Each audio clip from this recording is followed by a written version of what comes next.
உறவுகளுக்கு வணக்கம். மீண்டும் மீண்டுமா அப்படிங்கிற மாதிரி என் கட்சியை குறை சொல்றது தான் நீ ஐபிஎஸ் ஆகி வந்திருக்கிய இங்க. சரி மோதுறதுன்னு ஆயிடுச்சு, மோதுவோம் வா. வருண்குமார் அவர்கள் அவரோட வன்மத்தை கொட்டியிருக்கிறாரு.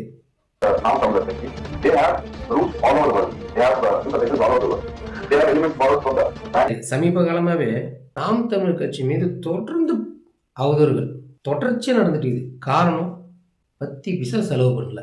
நாடாளுமன்ற தேர்தலில் 8.2% எப்படி ஓட்டு வாங்கியிருப்பாங்க?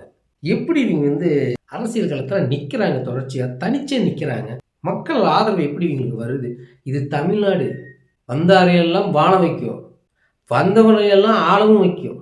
அப்படியேப்பட்ட எங்கள் மக்கள், பாசமான மக்கள், ஒரு தமிழனுக்கு சப்போர்ட் பண்ண மாட்டாங்களா? இது தமிழ்நாடு. தமிழ்நாட்டில் ஒரு தலைவன் வந்தாலும் அவங்க சப்போர்ட் பண்ண மாட்டாங்களா? இது 8.2% வாக்கு தான் உங்களுக்கு அப்படியே உறுத்துதா? ஒரு தலைவன் தனித்துவமாக நின்றக்கூடாது. எப்படி நீ வளருவ? எதை வச்சு நீ வளர்ற?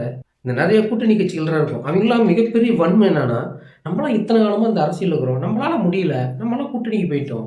ஆனால் அந்த சீமானுங்கிற ஆள் மட்டும் எப்படிப்பா தொடர் தோல்வியை சந்தித்தாலும் இந்த ஆள் வளர்ந்துக்கிட்டே இருக்கிறாரு.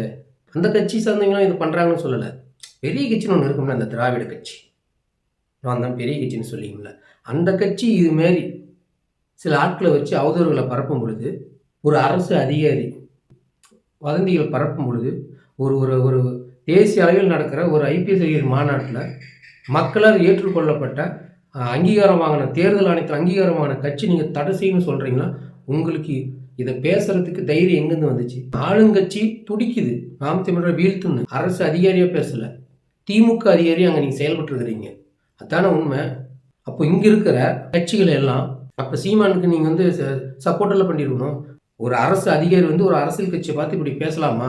இது தவறுன்னு சொல்லணும்ல. இப்போ இவங்களாம் பேசுறதுக்கு என்ன காரணம்? யார் எப்படி போனான்னா நம்ம உழப்பு நல்லா இருந்தால் சரி.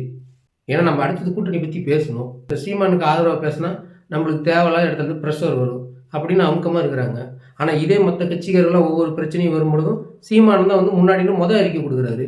ஆனால் ஒரு தமிழனு தனியாக வளர்ந்துட்டா எப்படித்தான் இவங்களுக்குலாம் இருக்குன்னே தெரியல. கொஞ்சமாவது மனசாட்சி வேண்டாமா? அரசு அதிகாரி, ஒரு அரசியல் அதிகாரி மாரி போய் பேசிட்டு வர்றாரு. ஐபிஎஸ் அதிகாரிகள் 72 பேர் கலந்துக்கிறாங்க அந்த மாநாட்டில். அவங்க வீடியோவில் எதுவும் வெளியே வரல. சரி, பிரதமர், உள்துறை அமைச்சர் எல்லாம் தொடங்கி வச்ச விருதுல எல்லாரும் பேசுனது வராமல் நீ பேசுறது மட்டும் வெளியில் வருது எப்படி? அந்த காணொலி மட்டும் எல்லா ஊடகத்துக்கு வருது எப்படி? அவர் பேசுன அந்த கிளிப் மட்டும் வெளியே வருது. அது எப்படி வருது? வேகமாக வருது யூடியூபுக்குள்ள. நாம் தமிழர் கட்சியை தடை பண்ணணும், தேசிய அளவில் பேசிய மாநாட்டில் வருண்குமார் தடை செய்யப்பட்ட இயக்கம் நாதாக்க கடும் பிரச்சனையில் அடுத்து என்ன செய்ய போகிறார் சீமான். இதெல்லாம் ஒரு டைட்டிலா? இதை வச்சுலாம் பொழப்பு நடத்துகிறாங்க. மற்ற அதிகாரி பேசுனதுலாம் எதுவுமே வெளியே வரல. அப்போது வேகமாக இது பரவுது அப்படின்னா இங்கே இருக்கிற ஆளுங்கட்சி தயவு இல்லாமல் அவர் எப்படி பண்ணுவார்? ஒரு தமிழன் வளர்ந்துடக்கூடாது. அண்ணன் சொல்கிற மாரி நீங்கள் படிச்சுட்டு தான் வந்தீங்களா? ஐபிஎஸ் பாஸ் பண்ணீங்களா? இல்லை நீங்கள் படித்ததே நாம் தமிழ் கட்சி குறை சொல்லனே படிச்சிங்களா? அப்படிங்கிற மாதிரி தான் பேசுகிறாப்புல. ஒரு தமிழன் எப்பொழுதெல்லாம் தலை நிமர்றானோ அவனுக்கு தலைக்குனிவை ஏற்படுத்துறது இன்னொரு தமிழனாக தான் இருக்கிறான், துரோகியாக தான் இருக்கிறான். இது ஒரு வரமா இல்லை சாபமானு தெரியல. குறிப்பிட்டு தமிழனோட வரலாறையும் அவன் வீரத்தையும் அழிக்கிற வேலையில தீவிரம் காட்டுறதுல இந்த திராவிட கட்சிகள் தான். இது போன்ற பிரச்சனைகளை தாண்டி தான் நம்ம வரணும். கண்டிப்பாக வருவோம், ஒற்றுமையாக நிற்போம். அடுத்த கட்டத்துக்கு நாம் தமிழர் கட்சியை கொண்டு போவோம். நன்றி, வணக்கம். நாம் தமிழர்.